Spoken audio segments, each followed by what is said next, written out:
Afternoon, welcome to the channel, Retired Don't Give Up. We're going to do another motorcycle wash day. Rained like crazy last night. It's one of the things now, we're into the rainy season, and the motorcycle gets dirty really quick, so washing it more often. But it's been a while since I've done a video. Today's video we're going to talk about the 5 reasons to come to Thailand or not. So let's get into it. I'm going to talk about these 5 things, not necessarily in order, just going to talk about them. One of the first reasons to come to Thailand, of course, is the cost of living. Now, living in the States or living in Canada, there's normal budgets and cost of living. And of course here, we have it the same. The difference is, it's considerably cheaper in many respects for many things here. Housing, rent, if you have to rent, you can rent quite reasonable here. Apartment, condo can range anywhere from 6,000 baht, sometimes less, and up, depending on your income. House, depending on where you want to live. You want to live in Chiang Mai, you want to live in Bangkok, you want to live in Ho Hin. Well, of course, it's all going to have a variation. But compared to the cost of renting or owning a home, for that matter, in Canada, well, I was in a 1-bedroom basement apartment before I came here, and my rent was $1,000 a month, which basically works out to 24,000 baht a month for a 1-bedroom basement apartment. Take that into consideration. It's the cost of housing here is quite reasonable. Another thing is the weather. This is the rainy season. It's sunny out. Now, it rained all morning, and it rained like crazy last night. In fact, we were up at 4 o'clock in the morning out on the balcony here, checking out our east trough, seeing how well it was working. So yes, and like I say, this is June. It's right into the rainy season, and the rainy season here will last off and on right till October. But after that, the rain stops, and the truth is, like I say, we may get 4 or 5 days of really crappy weather. Not even that, but we have. I think once last year, we got it rained for 5 days straight, and when it finally broke, we got a chance to get out and get on the motorcycle. Temperature is a little cooler. Right now it's 28 degrees here today. If it goes a few days without rain, then the temperature will climb.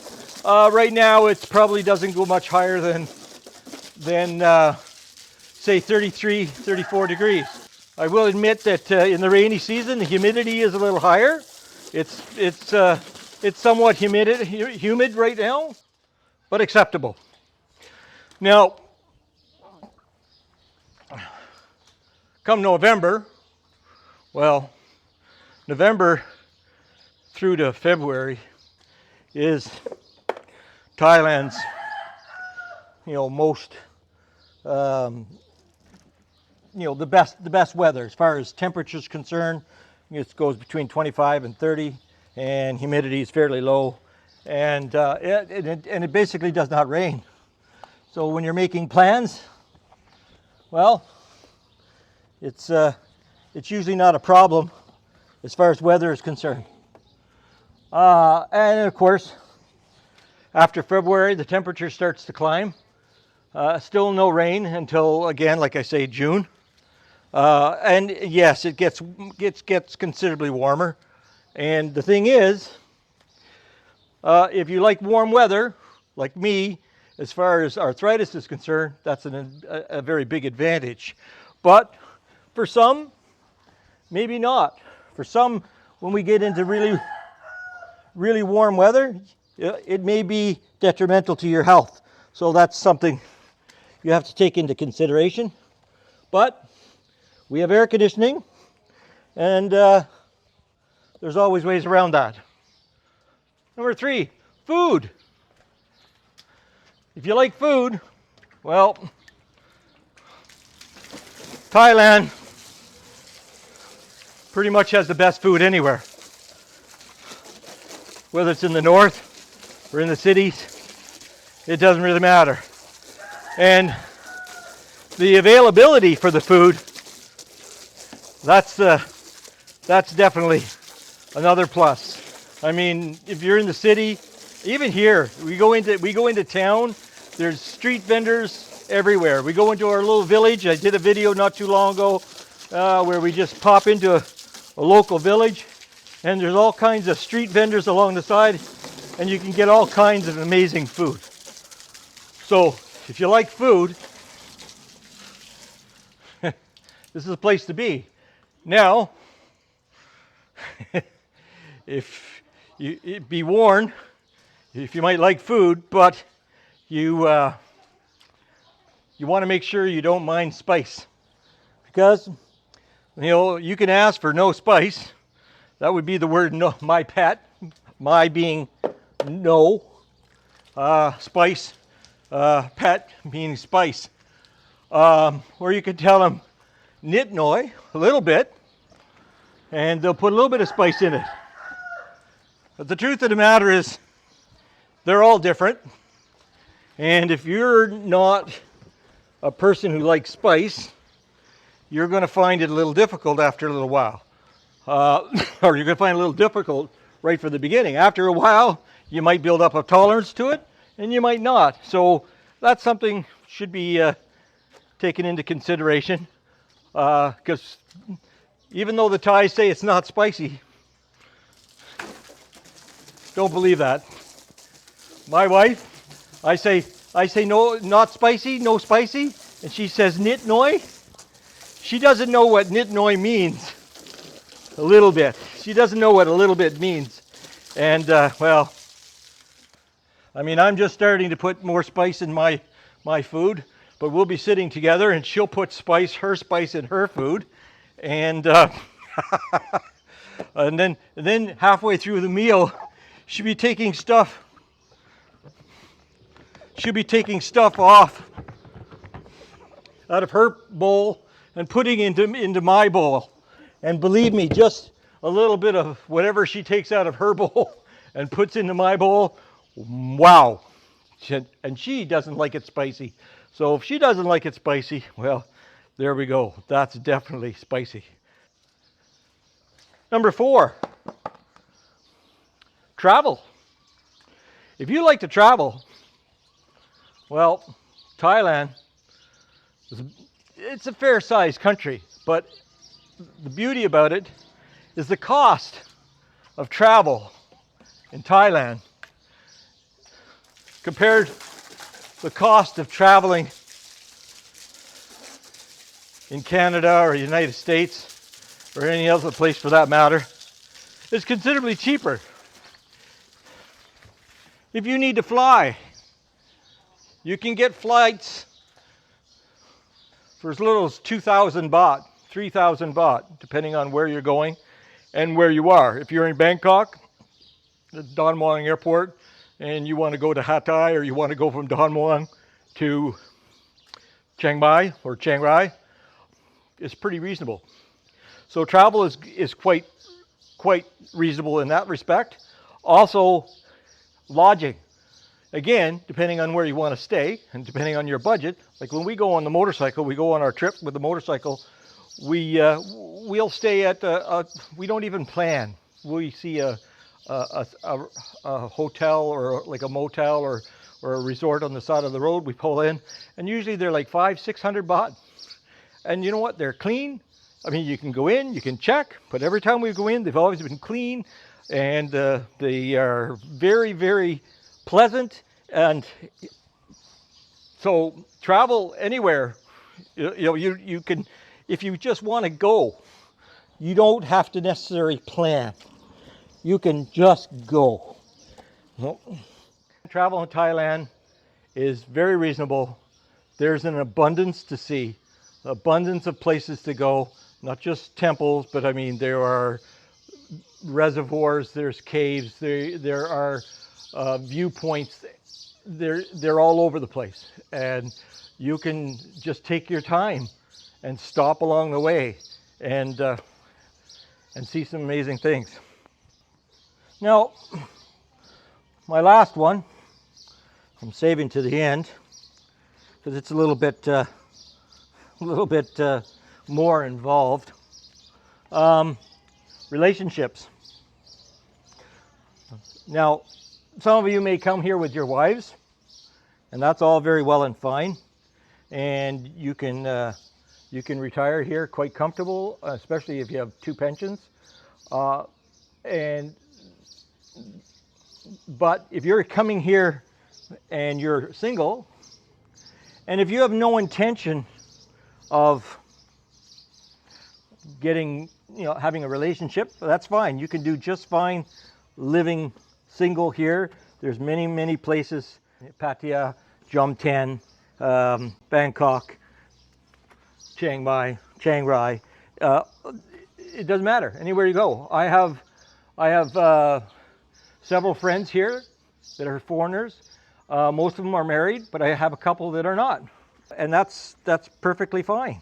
But if you're coming here and your intention is to hopefully meet somebody and maybe settle down and maybe marry that person like I did, one of the problems, well, one of the main problems is the culture between our Western ideals and their ideals. They have different ways of thinking, different way of doing things, and well, there's always that clash. The other thing is communication. If the person that you're possibly going to settle down with, like for instance with me, Katai, did not speak any English when I first came here. And you're sort of at the mercy of Google Translate, which by the way has changed with the update on the latest iPhone. And it's a bit of a pain, to tell you the truth. My recommendation is that if you're going to meet someone, hopefully you meet someone who speaks English. Now, word to the wise, someone that speaks English, there's varying degrees of speaking English, which is another way of getting yourself into trouble. Let me tell you. Because what she said, what you say, what you think she understands, and what she thinks you understand, well, they're not always the same. And believe me, that can become an issue. All that said and done should not be the reason not to do that.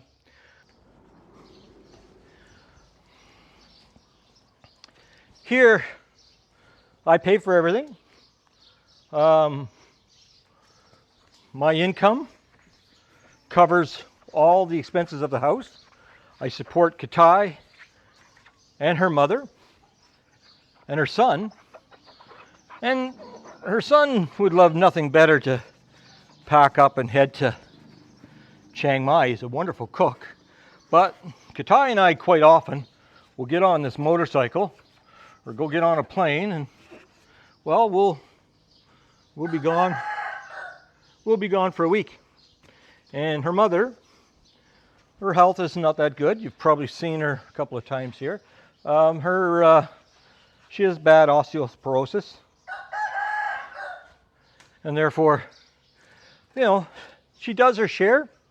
She does the cooking, cleaning, and so forth, and very proud to be able to do her share. But she needs someone to be here. So her son, my son, Katai's son, has made that commitment. Of course, he also has his roosters, which you hear quite often, and I hear them starting at 4 o'clock in the morning. I'm now more or less used to it, but that's part of living here. So Katai does not work. She did work when she had to support the family herself, but now because I'm here, she does not have to work. I basically consider it like having a 60s housewife. The husband went to work, made the money, came home and the wife was here with dinner ready, or, you know, doing laundry and cleaning the house. Now, that just doesn't happen in the Western world anymore. And I can tell you, it's not bad. It's not bad.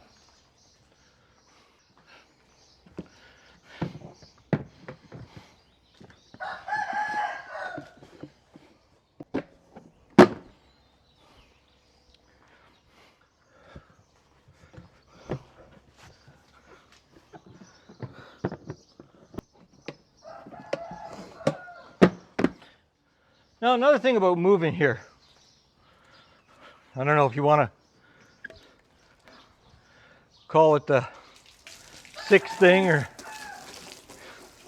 I mean, moving to Thailand is a big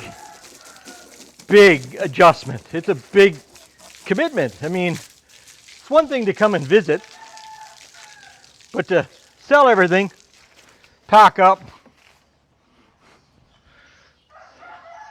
and actually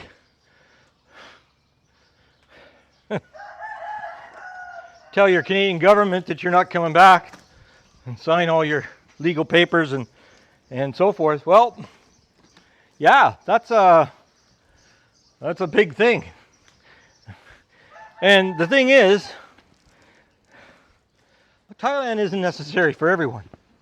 One of the things is, if you're going to come here, you want to make sure you have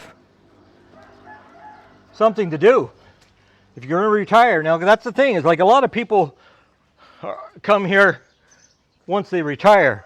I know that I was planning on coming here at 65, but again, circumstances allowed me to come a year earlier. And but a lot of people are working right up in time till the time they retire, and then they pack up and move here. Well, that's a culture shock, and in many ways. And if you don't have something concrete to keep you occupied, to give your day a reason to get up and attack it, a lot of people end up falling into a type of depression where, especially in the rainy season, it's very easy to just sit there and say it must be 12 o'clock somewhere and start drinking. Now, fortunately, I'm not a drinker, as you all well know. I have a heart condition, which is certainly improving, but I do enjoy having a beer with my cigar, which I have. I try to have one once a week. Quite often it goes longer than that, but that's fine. But again, if you don't have a hobby, you don't have something to keep you occupied, yeah, things that can become a problem. The other thing I'll tell you is the bureaucracy here is thick. The paperwork required just to be here is it's like ongoing. It never ends. And it's a lot. For those that have watched my video on the marriage visa, that'll give you a really good idea of just how much paperwork, how much bureaucracy there is involved with living here. And frankly, a lot of people that do live here don't bother with that type of visa for the simple reason it's just there's just too much involved, and so they go the other route. But in my case, that was what I decided to do.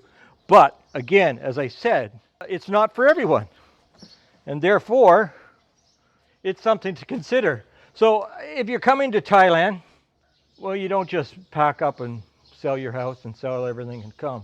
You need to come here. You need to be a tourist for a while. You need to climatize and become, part of the culture and learn the ins and outs. And again, it's not long before you'll decide, well, it's for me or it's not for me. But the beauty of Thailand, the weather, the mountains, the people, it's hard to describe without being here. It's the islands that you've seen us go to, the travel.